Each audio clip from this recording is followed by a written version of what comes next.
All right, well, we're going to get started. And as we're talking today, people will join us. So I'm Danna Markson. I'm very happy to have the honor of talking to you guys today. For those of you that don't know me, I am Rick's sister and Larry's daughter.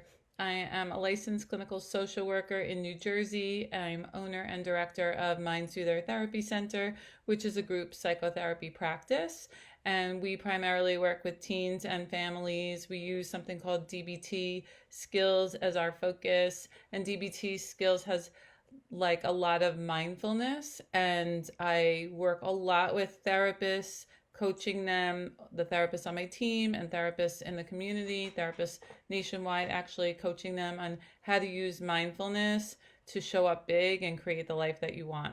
So Rick asked me today to join you to share some of the strategies that we've been using with our team and with our clients to make sure that everybody is managing this pandemic as best as possible. And so I'm going to share some of the tips, tricks, techniques, tools that I've been using with people, and I hope that you guys find something of use today. My suggestion to get the most out of our time together is you turn off your notifications, you put down your phone, turn off the TV, go to a quiet space.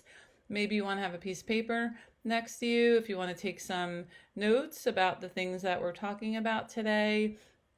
And if anybody wants it, some more information about what I'm talking about, you can email me directly or Facebook message me, and I look forward to chatting with everyone.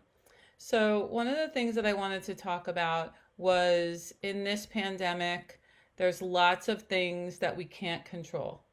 A lot of things. The fact that it's happening, the fact that we're social distancing, the fact that some of our close friends and family members might get sick from this, some might even die from it, the fact that some of your businesses have closed, you've had to lay off employees, you've had to make some really tough decisions. These are things that you absolutely cannot control in this situation. One of the tips and tricks that we talk about in therapy is change, accept, or suffer. So for every situation, you have three choices. First would be to change it. So if you can change something, you go ahead and do it. In this situation, there's not much you can change about the pandemic itself. The second option would be to accept the situation. And then the third option, if you choose not to change it or you can't change it and you choose not to accept it, the third choice is to suffer. So one of the things that I like to teach people is how to focus on what you can change. Okay, so maybe in the comments, you guys can add some notes, give me some indication of things that you can change in this situation. And I'll share a little bit about what I know that I can change. So the one thing that I know that I can change is my sleep habits, my eating habits, and my exercise schedule.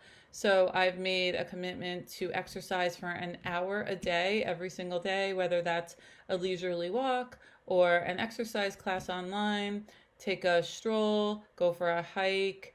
I've made that commitment. I'm also sticking to a very rigid bedtime routine. I'm going to bed around the same time every night, making sure I get 7 or 8 hours of sleep because that's how much my body needs. So those are things that I can control. And also eating 3 meals, 2 snacks, very consistent. We're not doing a lot of grazing in our house. We really want to try to keep the kitchen closed when it's not time to eat, so that we can feel really in control of what we're eating. Now, we don't have any little kids in our house right now, so we do have more control over that. So I know that for those of you that are doing online learning with your children, I applaud you. That's unbelievable. You have a lot more challenges than I have. That said, you can still make some family rules and think about what you can control with sleep, eating, and exercise. Some other things that you can control, your reactions to other people. So I saw in a supermarket recently, people were yelling at each other, back up, you're too close, right? And they were just getting really upset. So you don't have to react that way. You can keep yourself calm. You can think rationally. You could take a break and leave and walk out if you find yourself getting overwhelmed. So you can control your reactions. Some other things that you can control is how you respond to your thoughts and feelings. So I was in a group chat the other day with my team, and I was just saying, hey, checking in with everybody, wanting to know how you're feeling. And one of my team members said, yeah, how is everybody doing now that we're prisoners in our own homes?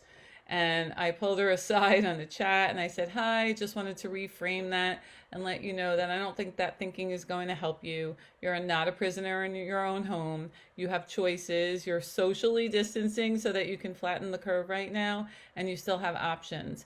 And I think that kind of thinking is really going to affect you negatively. So I'm going to make a recommendation that you reframe that. So that's one of the things that you can control is your reactions to your thoughts. You're going to have thoughts. You have about 60,000 thoughts a day. A lot of them are garbage. You don't have to believe them. You don't have to react to them, and you can always reframe them. Another thing that you can control is your contribution to other people. Are you being kind? Are you being thoughtful of others? Are you actually making a contribution? I know a lot of people in my neighborhood are buying pizzas for the first responders, the police teams. So making a contribution is something that you can control. The other thing that you can control, and we're working with all of our families on this one, is your schedule. So right now you maybe can't control the hours that your practice is open, but you can control the rest of your day, what time you wake up, what time you eat breakfast. My husband and I are both working from home right now, 100% telehealth. He's working remotely. So we've talked a lot about what does the schedule look like for the next day and making a set schedule whenever possible, because these are things we can control. Anyone want to jump on and say a comment? Focus on the positive. Yes, you can definitely control what you focus on. There's a lot of negative out there. You can be really stuck in, thinking about the number of cases, which just keeps increasing, or you can think about the fact that you're safe right now, you're healthy, and you're doing the best you can to help the situation. All right. So the next thing that we were working on in this week in our practice was celebrating small wins. So I would love to hear if you guys can put in the comments a small win that you had this week. What's something that you learned or you did really well or you're really proud of? Something different, maybe that you wouldn't ordinarily have done if we weren't having a pandemic. I'll tell you that today I went online and I got a recipe for a beef stew. I pulled out my crock pot and I was really proud of myself because that's not something that I would ordinarily do. And it was actually pretty tasty and yummy. We made some grilled asparagus with it. Very delightful. What are some small wins that you guys have had recently? Anybody want to share? Some of the small wins that my clients have shared with me are more time playing games with family. The other night, Rick and I jumped on a call and we FaceTimed, and at the same time we played categories and we had a lot of laughs. It was a lot of fun. So more time with family, some small wins. Less time commuting, so more time home, less time and energy focused on getting in the car, spending time in the car. Mastering a new skill or hobby. I know my daughter's really cute. She went to Walmart and decided she's going to remind herself how to knit, which she used to know how to do. So she's going to practice her knitting, which I thought was really great. Less money spent on eating out, dry cleaning, maintenance people helping in your house. Right now, yes, we're doing it all ourselves, but we are also spending less money on it. So anybody want to share any small wins? No? Okay. Oh, exercise at home 4 times in the last week. Roasted my first full chicken.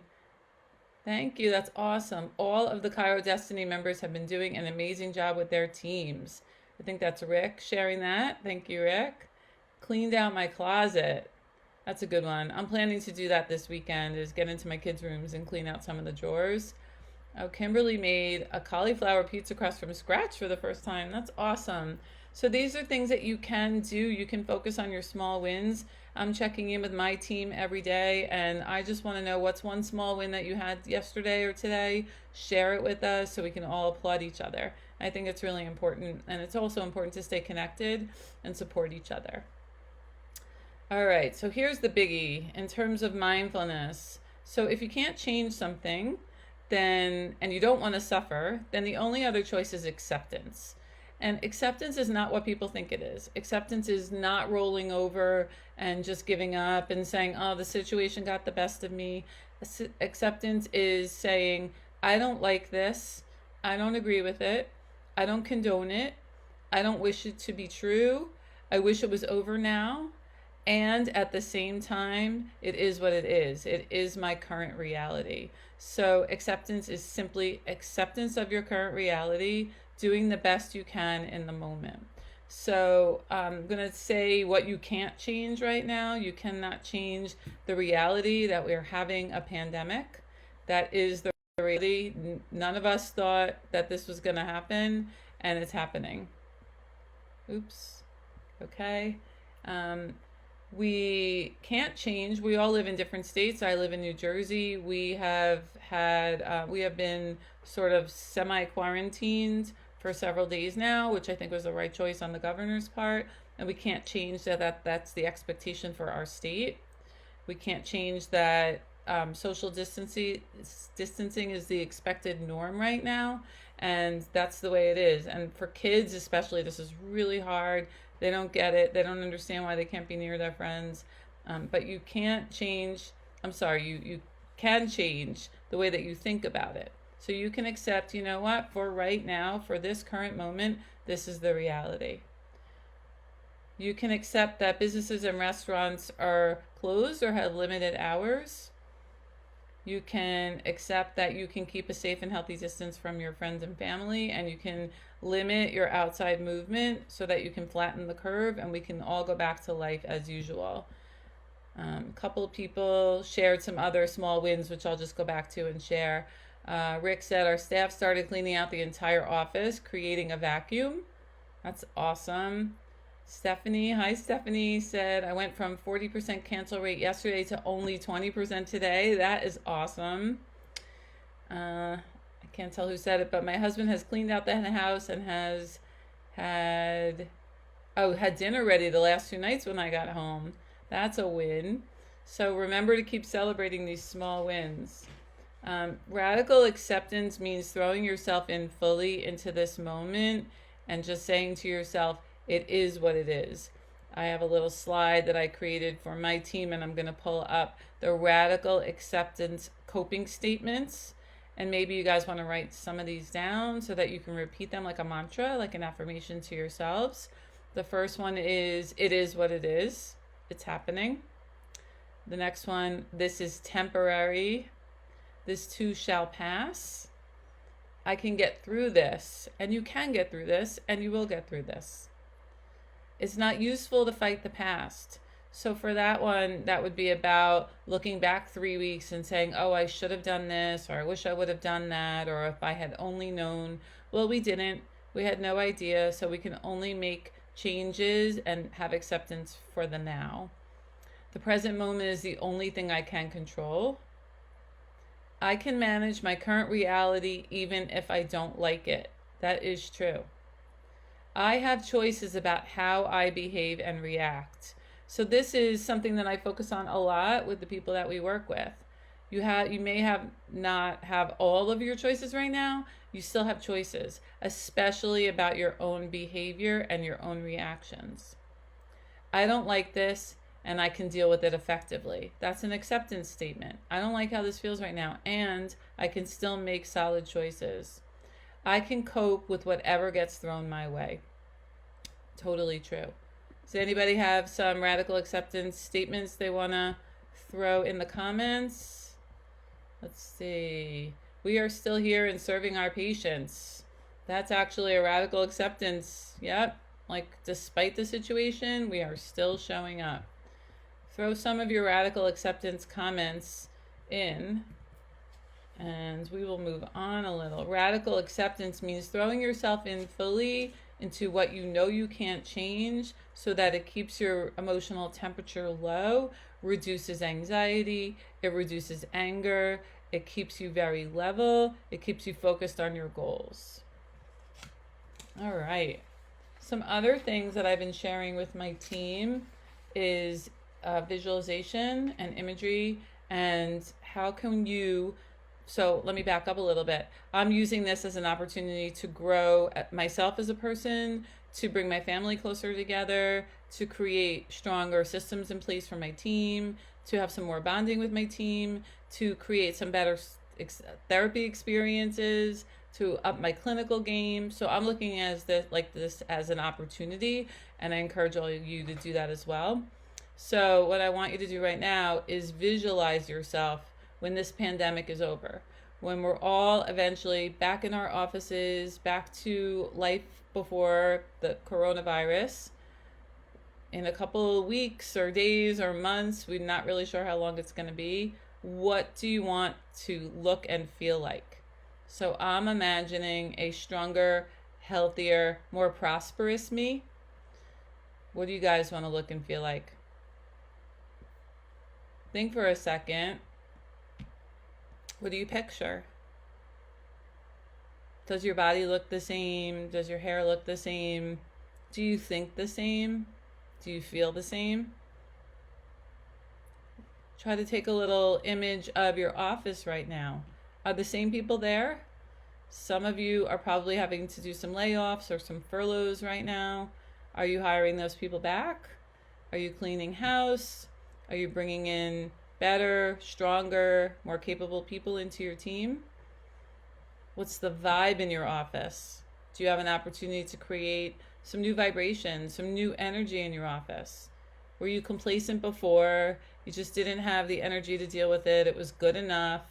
Do you have some time now, some energy now to think of like, wait a second, how do I want to make this better?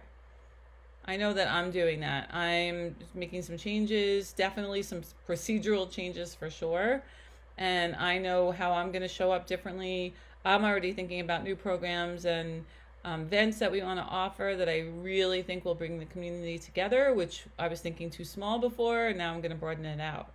So visualize a stronger, healthier, more prosperous you. I also think you can translate that to your family. Can you think about how you want your family to prosper? What kind of parenting were you doing before? Were you lazy? Were you just doing the same old? Were you a helicopter parent? That's been a problem right now for the teens that we're working with. They feel very closed in by the helicopter parenting. Were you too involved? Were you uninvolved? Were you emotionally distanced? Did you feel good about the way you were communicating and connecting with your partner, your spouse? Right now, you have an opportunity to visualize and actually create a stronger, healthier, more prosperous you. So visualize it. What have you learned from the pandemic, and how are you taking the life lessons and translating that into an outcome that improves your life? You have a great opportunity right now to do that. How much more money will you have, and what creative ways have you devised to grow your business so you can get it? Right now, if you guys are reducing your hours, it's a really good time to spend more time with your family, and I really applaud that. I think that's wonderful. At the same time, you can start thinking outside the box. You can have some really amazing mastermind meetings to come together and think about, what do we need to do to make this even better than it was before? How will you be different for the better? Will you be letting go of some of the smaller things? I was telling my team before I had a team meeting, and this curtain was wrinkled behind me. And in the past, I would have said, we can't go on live until the wrinkles are gone. And now, you know what? It's wrinkly, it's beautiful, it's imperfect, and I'm going to learn to love it. Will you have greater compassion for yourself or other people? Thinking about kindness and compassion. I was taking a walk outside today with the dog, and no one was smiling at me. It was really interesting. I was kind of moving 6 feet away to let people pass, and no one was saying hi and smiling at me. And I was like, that's really interesting. I wonder if I was like that before. I was making a concerted effort to make eye contact and be kind to people, and they were sort of in their own little worlds. So I'm going to make a concerted effort as a result of this to smile more at people, to be more kind, to be more interested in other people's experience. Will you manage change with more elegance? Will you be able to take this opportunity to think about your vibration, your energy, how you want to manage and affect change, right? How do you want to lead your team? Think about your Enneagram. Do you want to be the healthy version of your Enneagram? And if so, what do you need to do to get there? I want to teach you guys, I'm going to just see if there's any notes here. So Rick said, a master prefers what occurs. We change that and we say a Markson prefers what occurs. From Steph, I see myself as a stronger leader, creator of new procedures, more prosperous, and seen as the wellness expert in my community. I love that.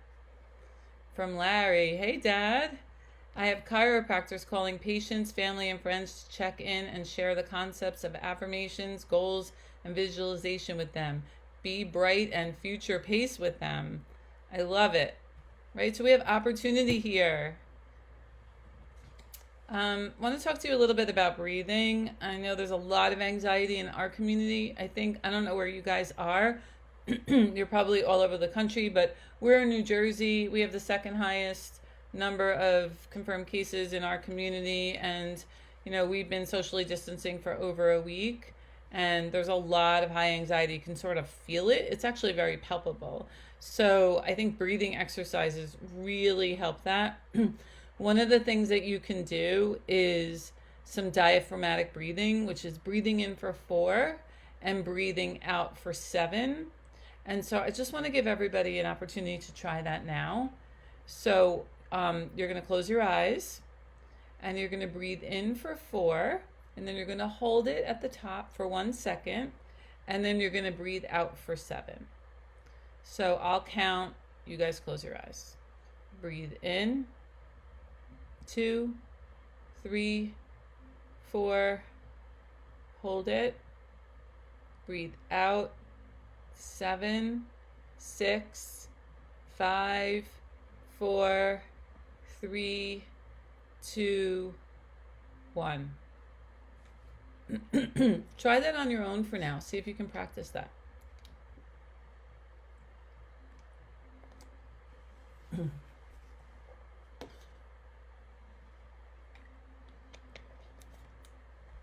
I want to teach you another breathing exercise called square breathing. Square breathing is, I'll go over here. So it's breathing in for 4, hold for 4, out for 4, and rest for 4. So let's try that together. Breathe in, hold, out, and down.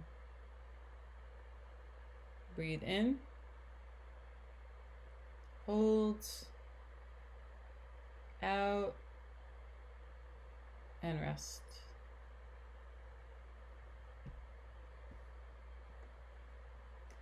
I want to share one more breathing exercise with you. I have probably 100 that I do with my clients and my team.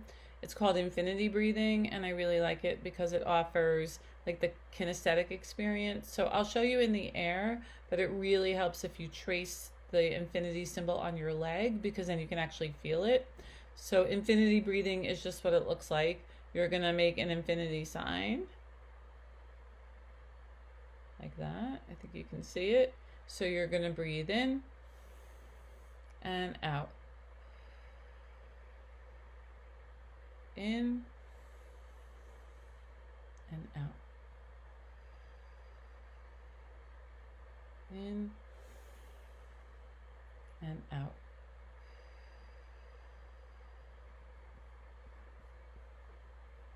Somebody jump on and share a comment about breathing exercises, what you know about breathing and anxiety, how breathing helps you. Anybody have any comments about how you use breathing? I think you guys, if you're going from room to room, office to office, table to table, sometimes you're not stopping to pause to breathe, and it's a really good exercise. Maybe right now, if you're still face to face with your patients, maybe when you're at the Purell station, you can just take a moment, get your Purell, and really focus on your breathing. It's really important to keep it low, to keep your central nervous system out of fight or flight, so that you can make healthy, productive decisions. All right, let's see. What are some other ways? Actually, do you guys want to put some questions in the comments for me? And we can talk a little bit about how to use mindfulness to manage during this really crazy time. If you guys want to do that, I can come back and answer some of them. But so what I'd love to do, I'd love to play a little game that we played with the kids in our group this week. So I want everybody to think of something that you're grateful for that starts with the letter A and put it in the comments. All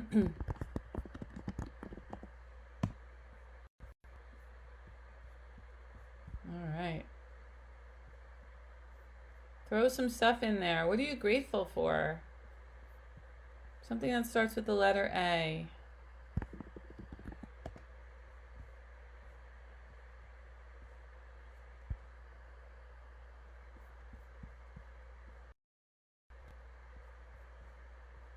All right. So a couple of answers so far. Amazing family.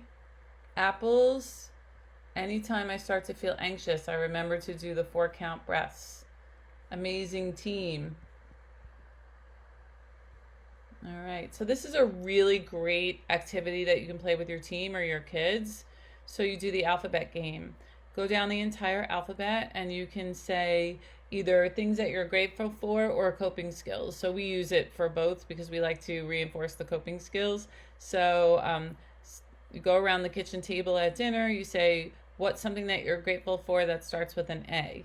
What's an activity that you can do that starts with a B? What's something that you're grateful for that starts with a C? And so on and so on. That's a mindfulness technique. Those of you that were in Cancun a couple years ago when we did the name game, when we did an adjective that starts with the first letter of our first name and then said our first name, like I would be delicious Danna, that's a mindfulness activity. It keeps your emotional temperature down and keeps you focused on what you can control, which is really helpful. All right. I'm going to tell you all one grounding exercise that you can do if you're starting to feel really anxious. This is something that we do that with people that have panic attacks, is name one thing that you can see, 2 things that you can taste, 3 things that you can touch, 4 things that you can smell, and 5 things that you can hear. So if you're starting to feel like ramp up with anxiety, you feel your heart racing, or your teeth are clenching, your fists are clenching, do that grounding. You stop, you pause wherever you are.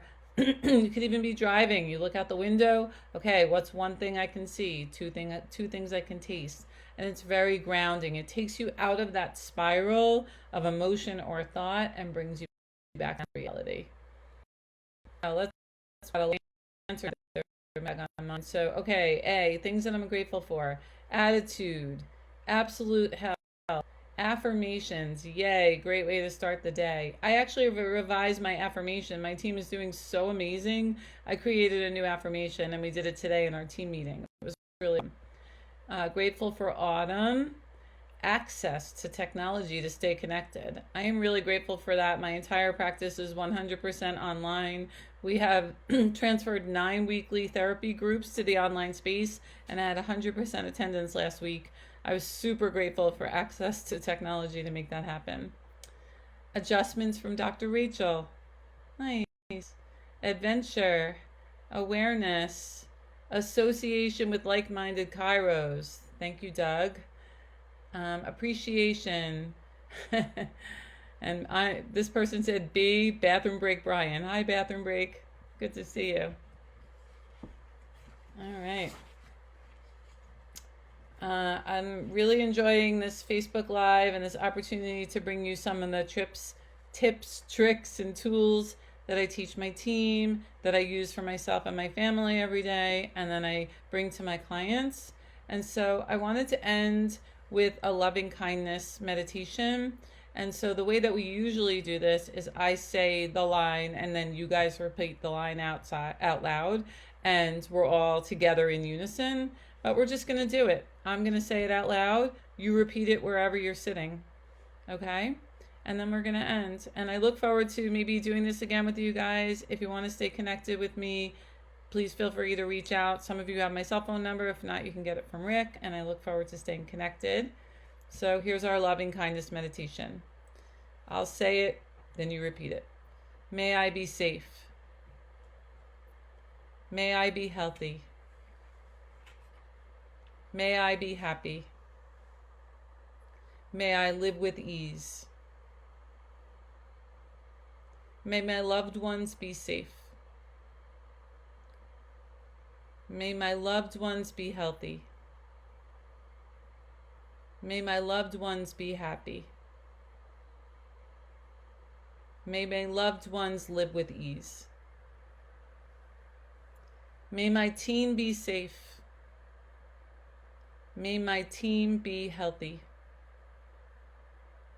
May my team be happy. May my team live with ease. May my community be safe. May my community be healthy. May my community be happy. May my community live with ease. May the world be safe. May the world be healthy. May the world be happy. May the world live with ease. Thank you, everybody. Night. Stay safe and healthy.